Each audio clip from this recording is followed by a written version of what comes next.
Jai Gurudev, and thank you for joining us today. We are excited to explore the profound impact that the wisdom and practices of His Holiness Gurudev Sri Sri Ravi Shankar Ji can have on global leaders, especially in guiding them to become more compassionate and effective in their leadership.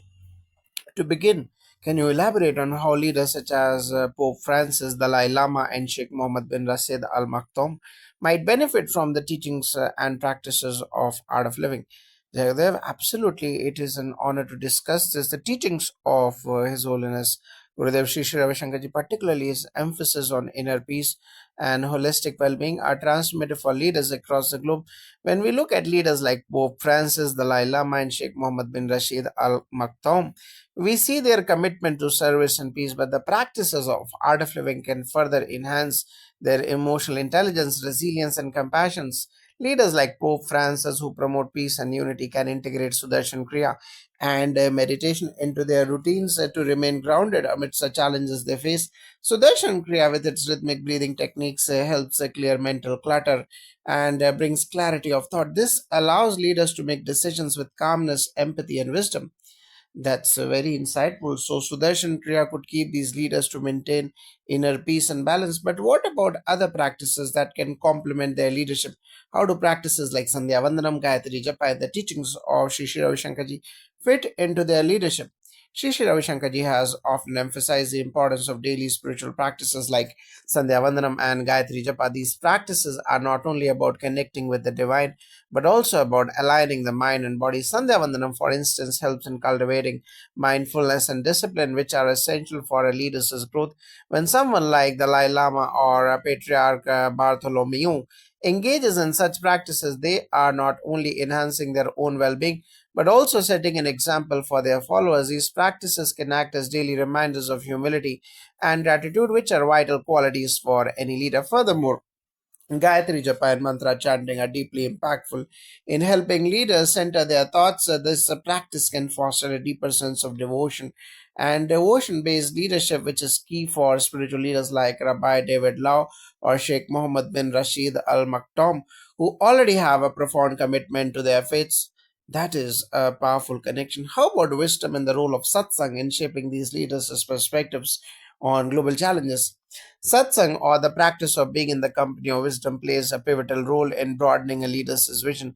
His Holiness Gurudev Sri Sri Ravi Shankar Ji says satsangs provide a space for individuals to reflect on their own purpose and inner wisdom. For leaders such as Imam Muhammad Magid, who focus on interfaith dialogue, and Sadhguru, who emphasize holistic development, engage in satsangs can serve as a bridge for a better understanding different worldviews and fostering unity. Additionally, satsangs allow leaders to connect with like minded individuals who share the common goal of uplifting humanity. This exchange of ideas and experiences grounded in wisdom strengthens a leader's ability to inspire change. It's clear that spiritual practices and wisdom have a transformative potential for leaders. Can you explain how rituals like pujas and homas, as guided by Gurudev Shri Shri Ravi Shankar Ji, contribute to leadership, especially when practiced collectively? Yes, pujas and homas are rituals that transcend individual well being and focus on collective harmony. When leaders come together to perform such rituals, they invoke higher energies and bring about peace not just within themselves but in the world around them. For leaders like Grand Ayatollah Ali al Sistani, who deeply understand the importance of ritual and tradition in their religious practices, incorporating pujas and homas can enhance the spiritual depth of their leadership. These rituals act as a reminder of the interconnectedness of all beings. They help leaders like Dalai Lama and Pope Francis in strengthening their connection with the divine, thus empowering them to serve others with a heart full of love and compassion. The practice of Homa, in particular, is a fire ritual that symbolizes transformation and purification. It could help these leaders to overcome personal and collective obstacles, resulting in a world that is more peaceful and harmonious. Absolutely, it is fascinating how these ancient practices can shape modern leadership. Sri Sri Ravi Shankar Ji also speaks about the role of creativity and Shakti Kriya in unlocking potential. How could creativity combined with the practices like sadhana and Trikal Sandhya enhance the impact of these leaders in their respective roles? Creativity is central to leadership, and Sri Sri Ravi Shankar Ji has always emphasized that creativity arises when the mind is clear and relaxed. Practices like sadhana, which are daily spiritual disciplines, and Trikal Sandhya, the three-time prayer practice, contribute immensely to the creative flow within an individual. Leaders who advocate for the integration of mind, body, and spirit can benefit greatly from these practices. For example, a leader engaged in sadhana can foster deeper self awareness, making them more attuned to their team's needs and able to navigate complex situations with ease. The Rikal Sandhya, which aligns one with the natural rhythms of the day, helps maintain a strong connection with the spiritual essence of time and thus empowers leaders to make decisions that are both timely and aligned with greater wisdom. In terms of Shakti Kriya, which activates the dormant energy within, leaders can tap into their inner strength to overcome challenges and inspire those around them. This type of energy work can particularly help in dealing with the pressures of global leadership by allowing individuals to maintain their inner strength regardless of external circumstances. You mentioned earlier that the practices of Upanayana and Sandhya Vandanam and Sanyam Sadhana. Can you explain how these might relate to leadership, particularly to figures like Gurudev? Upanayana is a sacred initiation that marks the beginning of spiritual education, and it plays a significant role in the development of a leader's character. For leaders like Sri Sri Ravi Shankarji and Sadhguru, Upanayana represents not just personal growth, but a commitment to guiding others along their spiritual journey. This practice teaches the importance of discipline, respect, and devotion, which are key components of effective leadership. Sanyam sadhana, the practice of restraint and self control, is crucial for maintaining focus and preventing distractions. For leaders like Sadhguru and Sri Sri Ravi Shankarji, who often work with large communities, this practice ensures that they remain aligned with their purpose and values. It also enables them to take wise and mindful actions which ultimately benefit the communities they serve. Lastly, how can these spiritual tools and practices help modern leaders, especially in terms of global service and peace building? In today's world, the challenges are immense from political strife to environmental crisis. Leaders need a deep sense of inner peace, wisdom, and resilience to navigate these issues. Meditation, pranayama, and the teachings of Sri Sri Ravi Shankarji offer profound tools for this. When global leaders embrace these practices, they not only transform themselves but also contribute to a larger movement of peace, love, and unity. For example, when leaders such as Imam Muhammad Magid or Rabbi David Lau incorporate practices like Gayatri Japa or sadhana into their lives, they can help to heal interfaith tensions and foster unity across different cultures and religions. Through the collective practice of these tools, the ripple effect is felt not just within individuals but also in communities and nations, leading to a more compassionate and peaceful world. Thank you for sharing these insights. It's clear that the wisdom of His Holiness Gurudev Shri Shri Ravi Shankarji offers profound benefits to leaders at all levels, enabling them to lead with clarity, compassion, and wisdom. Jai Gurudev. Jagudev, today we are honored to speak with an expert from the art of living and an officer of the Vedic Dharma Sansthan about the profound influence of His Holiness Gurudev Shri Shri Ravi Shankarji on modern leaders across various fields. We will explore how these leaders integrate the teachings and practices of art of living into their personal and professional lives and how such practices contribute to larger global well-being. Jagudev, and thank you for joining us today. It's a pleasure to be here and share the wisdom of Gurudev Shri Shri Ravi Shankarji, which has deeply impacted not only spiritual practitioners but also prominent figures across various disciplines. His teachings transcend cultural boundaries and address the very core of human existence, peace, well being, and wisdom. Let's begin with the core practices and wisdom that His Holiness has shared with the world. Can you talk about how tools like Sudarshan Kriya, meditation, and the practice of mantra chanting fit into the lives of influential leaders? Yes, Jai Gurudev, His Holiness Gurudev Shri Shri Ravi Shankarji emphasizes tools and practices that offer both immediate relief and long-term benefits. Sudarshan Kriya is a cornerstone of the Art of Living program. It harmonizes the body, mind, and emotions by syncing breathing techniques with rhythms that enhance mental clarity and emotional well-being.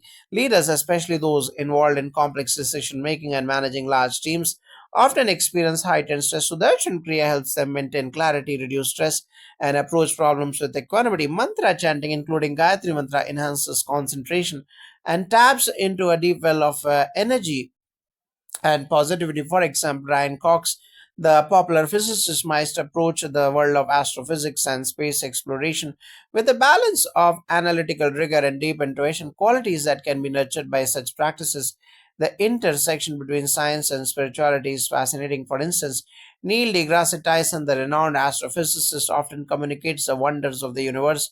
How might Gurudev's teachings contribute to a greater understanding of the cosmos for someone like him? Neil deGrasse Tyson's work brings a scientific perspective on the universe, exploring the vastness of space and time. His approach to science is deeply rooted in inquiry, observation, and discovery, qualities that align beautifully with the principles taught by Gurudev Shri Ravi Shankarji. Meditation and deep contemplation on the interconnectedness of the universe can help a scientist like Neil approach his work not just with intellectual rigor, but with a sense of awe and wonder, recognizing the spiritual essence in all of creation. Sudarshan Kriya and other meditation techniques help clear the clutter of the mind, allowing scientists to access deeper insights. These practices also enhance creativity, allowing them to think outside conventional paradigms and essential skill in scientific discovery. This blend of science and spirituality seems to create a space for limitless possibilities. Let's move to another leader, Jennifer A. Doudna, the biochemist and CRISPR pioneer. How might practices like Upanayana and Gayatri Japa influence someone engaged in cutting edge genetic research?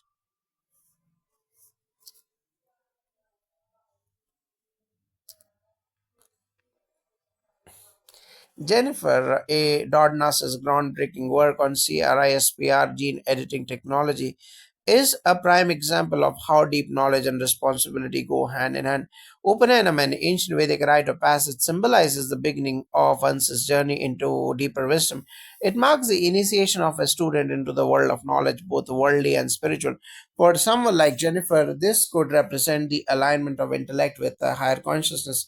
By integrating Gayatri Japa or other mantra based practices into her daily routine, she could enhance her ability to focus and connect to the cosmic intelligence behind the intricate systems of life. This kind of integration could help ensure that groundbreaking scientific advancements are made with responsibility, ethical considerations, and a sense of deep connection to the greater good. That's a powerful perspective. Similarly, Dr. Robert Langer, the co founder of the Moderna and a pioneer in biotechnology, has made an indelible impact in the field of health. How do practices like Agni Karyam and Shakti Kriya contribute to such fields? Dr. Langus's work in biotechnology has revolutionized healthcare and brought hope to millions. Agni Karyam, the ancient fire rituals, and Shakti Kriya, an advanced yogic practice for tapping into the body's energy, can help professionals like Dr. Langer ground themselves in the larger vision of healing and service. Agni Karyam, for instance, is a powerful ritual that represents transformation. The fire symbolizes purity, and its transformative energy helps one shed mental blockages and negativity, fostering an environment conducive to creative breakthroughs. Shakti Kriya, on the other hand, amplifies inner strength and clarity, which is essential when one is navigating the complex and rapidly evolving world of biotechnology. By balancing the energy within, Dr. Langer can ensure his decisions come from a place of wisdom and not just intellect, allowing for solutions that are both innovative and deeply humanitarian. Let's talk about Frances Arnold, a Nobel laureate in the field of enzyme evolution. Her work involves a deep understanding of natural processes. Could her connection to Vedic practices like Sandhya Vandanam and Trikal Sandhya aid in her research? Arnold's Nobel winning work in enzyme evolution explores the natural world at its deepest level, understanding how molecules evolve over time. Sandhya Vandanam, a practice involving prayer and meditation at dawn, noon, and dusk, brings an individual into a rhythmic connection with nature's cycles. The Trikal Sandhya, or three-time meditation, strengthens this connection to the flow of the universe and nature's laws. For someone like Francis, these practices provide clarity and a sense of balance. They help in maintaining focus on the intricate patterns of nature while also cultivating a mindset of reverence towards the natural world. Through Sandhya Vandanam and Trikal Sandhya, she could align her research not only with scientific principles but with the sacred laws that govern life. It seems that these practices create a deep connection between scientific innovation and spiritual consciousness. Finally, how can these tools benefit the next generation of leaders like Katie Bowman, the computer scientist who captured the first image of a black hole? Katie Bowman's achievement in capturing the first image of a black hole is a testament to the human ingenuity and perseverance. The tools and practices of Art of Living can help young leaders like Katie stay grounded, maintain focus, and tap into their inner creativity. Meditation, mantra, chanting, and Shakti Kriya can bring clarity to their thinking, while practices like Padma Sadhana can help them cultivate patience, and resilience critical qualities when embarking on long term complex endeavors. By applying these practices, Katie and others like her can deepen their sense of purpose and stay connected to the larger vision of service and contribution to humanity, helping them make decisions that benefit the greater good rather than just individual recognition. It's incredible to see how the wisdom of Gurudev Sri Sri Ravi Shankar Ji's teachings can touch the lives of such prominent figures. Thank you so much for sharing these insights today. Jai Gurudev, thank you for the opportunity to share the profound wisdom. Gurudev's teachings show us that when we balance intellect with spirituality, we can achieve greatness not only in our fields but also in our service to humanity and the planet. Jai Gurudev.